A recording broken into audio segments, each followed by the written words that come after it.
Halo semuanya, langsung aja ya. Hari ini kita bakal balik sebentar ke tahun 2017. Ada satu momen yang secara harfiah mengubah cara kita ngelihat layar komputer di depan kita. Kita bakal ngebahas salah satu bencana digital paling mengerikan di era modern. Ini bukan perang pakai senjata fisik loh, tapi lewat kabel fiber optik dan jaringan wifi. Yap, kita bakal bongkar bareng-bareng soal serangan ransomware WannaCry. Sebuah kejadian yang ngasih tamparan keras buat seluruh dunia tentang betapa rentannya infrastruktur digital kita. Oke, mari kita mulai dengan satu angka ini. 200.000. Ini bukan sekedar statistik biasa. Itu adalah jumlah komputer yang tiba-tiba aja terinfeksi tanpa ada peringatan sama sekali. Coba bayangin deh skala kehancurannya. 200.000 mesin, tersebar di lebih dari 150 negara, mendadak lumpuh cuma dalam hitungan hari. Layar tiba-tiba berubah jadi merah, semua data terkunci rapat, dan kepanikan massal pecah di mana-mana. Skala serangan kayak gini benar-benar belum pernah kejadian sebelumnya, dan kecepatan nyebarnya sukses bikin para pakar teknologi sedunia nahan nafas. Biar kita gampang mahamin kekacauan ini, kita bakal lewatin beberapa poin ya. Pertama, teror cyber terbesar di dunia. Terus, senjata rahasia di balik serangan ini. Ketiga, dampak kehancuran skala global. Keempat, pelaku dan penyelamat jaringannya. Dan terakhir, pelajaran penting keamanan digital yang wajib banget kita ambil. Oke, kita masuk ke bagian pertama, teror siber terbesar di dunia alias wabah WannaCry di tahun 2017. Jadi gini, di era digital sekarang kan semuanya serba terhubung ya. Nah, konektivitas ini ibarat pedang bermata dua. Biar kita ada di pemahaman yang sama, mari kita bahas ancaman utamanya. Ransomware. Konsepnya tuh simple tapi jahat banget. Ini adalah program berbahaya alias malware yang masuk ke komputer kalian. Tapi bukannya nyuri data, dia malah ngunci data itu. Dia bakal nge-enkripsi setiap file penting yang kalian punya. Dokumen, foto-foto, database penting, semuanya disandra. Terus, layar komputer tiba-tiba nampilin pesan, minta tebusan pakai Bitcoin, biar data kalian bisa dibuka lagi. Gampangnya, ini tuh pemerasan versi digital. Kejadiannya bermula di bulan Mei 2017. Awalnya ada deteksi serangan serentak di berbagai negara lewat internet. Tapi yang bikin merinding tuh ini, virus ini bisa nyebar otomatis tanpa kita ngapa-ngapain.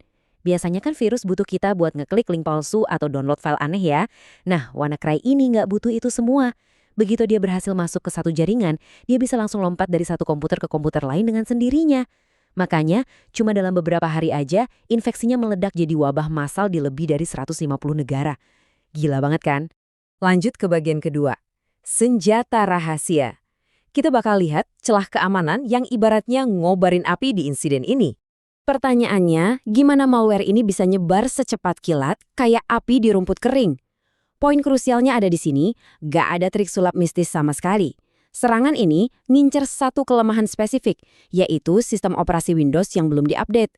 Jadi, celah keamanan ini tuh sebenarnya udah ketahuan, tapi karena banyak orang dan institusi yang males atau nunda-nunda buat update sistem mereka secara nggak sadar ngebiarin pintu depan digital mereka terbuka lebar. Celah ini dieksploitasi pakai sebuah program yang namanya Eternal Blue.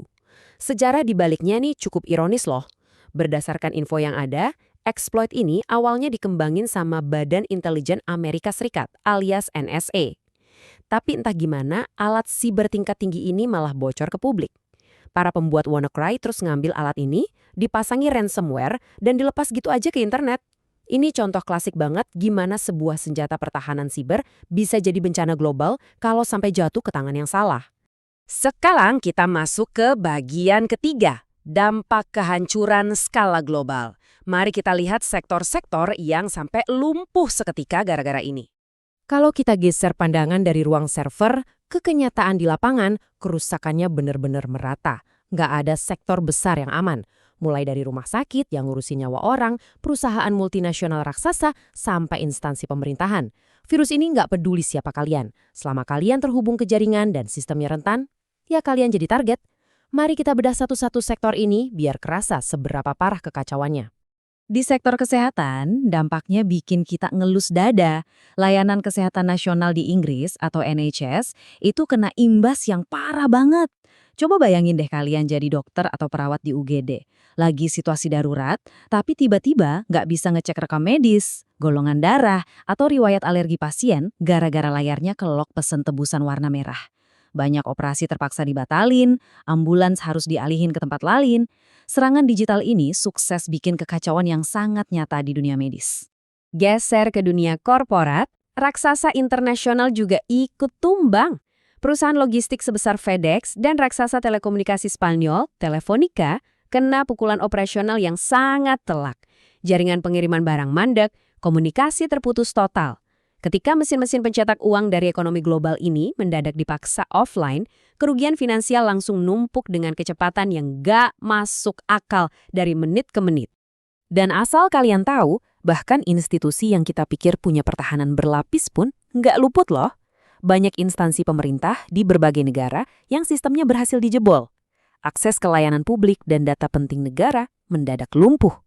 Ini jadi bukti nyata kalau di hadapan ancaman siber yang bisa nyebar otomatis kayak gini, tembok birokrasi sama sekali nggak ngasih perlindungan apa-apa. Nah, kalau kita rangkum semua kerusakan dari rumah sakit, perusahaan, sampai pemerintahan yang lumpuh tadi, angka kerugian ekonominya benar-benar bikin geleng-geleng kepala. Kerugian finansial global akibat WannaCry ini diperkirakan nyentuh angka miliaran dolar. Miliaran dolar loh. Lenyap gitu aja bukan karena perampokan bank bersenjata, tapi murni karena kode jahat yang manfaatin komputer-komputer yang belum diupdate. Kita masuk ke bagian 4 nih, pelaku dan penyelamat jaringan. Gimana respons dunia ngadepin musuh yang nggak kelihatan ini? Di tengah kepanikan itu, semua orang nanya, siapa sih yang nekan tombol peluncurannya? Hasil investigasi internasional ngarah ke kelompok hacker yang namanya Lazarus Group, yang diduga punya kaitan sama Korea Utara. Ya walaupun di dunia cyber, nyari kepastian mutlak itu susah banget. Tapi yang lebih keren adalah gimana para penyelamat global kita bangkit. Interpol dan Europol langsung koordinasi lintas negara. Raksasa kayak Microsoft buru-buru rilis update darurat. Dan yang paling epik, pahlawan utamanya ternyata seorang peneliti keamanan siber independen. Pas dia lagi ngulik kode jahatnya, dia nggak sengaja nemuin kill switch, alias tombol pemutus tersembunyi. Begitu tombol itu diaktifin, penyebaran WannaCry langsung melambat drastis dan akhirnya berhasil di-stop. Keren ya? Sekarang kita sampai di bagian kelima, pelajaran penting keamanan digital. Ini soal gimana cara kita ngelindungin diri kita hari ini. Setelah debu kekacauannya reda, kita sadar satu hal. Kita nggak bisa cuma bereaksi, kita harus proaktif. Insiden WannaCry ini ngasih kita 4 langkah yang jelas banget. Langkah pertama, dan ini yang paling kritis, selalu update sistem kalian. Ingat, eksploitasi ini terjadi cuma gara-gara pada telat update. Langkah kedua, rajin-rajin backup data. Kalau data kalian disimpan aman di tempat terpisah, ransomware nggak bakal bisa ngancam kalian. Kalian tinggal abaikan aja tebusannya. Langkah ketiga, kerjasama global. Ancaman siber kan nggak kenal batas negara. Jadi aparat hukum dan perusahaan teknologi juga harus terus kolaborasi. Dan langkah keempat, kesadaran pengguna. Sistem secanggih apapun nggak bakal guna kalau orang yang pakai komputernya nggak paham ancaman digital dasar. Kita udah lihat bareng gimana dunia bisa dibikin berhenti beroperasi sama sebuah kode kecil yang manfaatin kelalaian sepele. WannaCry ini bukan cuma catatan sejarah ya, tapi cermin buat kebiasaan digital kita sekarang. Jadi, sebelum bahasan kita ini selesai dan kalian kembali ngeliat layar device kalian masing-masing, coba deh tanyain ini ke diri sendiri. Kapan terakhir kali kalian nge-update sistem? Kapan terakhir kali kalian nge-backup foto-foto atau dokumen penting kalian? Karena ancaman berikutnya mungkin udah ngintip di depan pintu. Pertanyaannya, apakah data kalian benar-benar aman hari ini?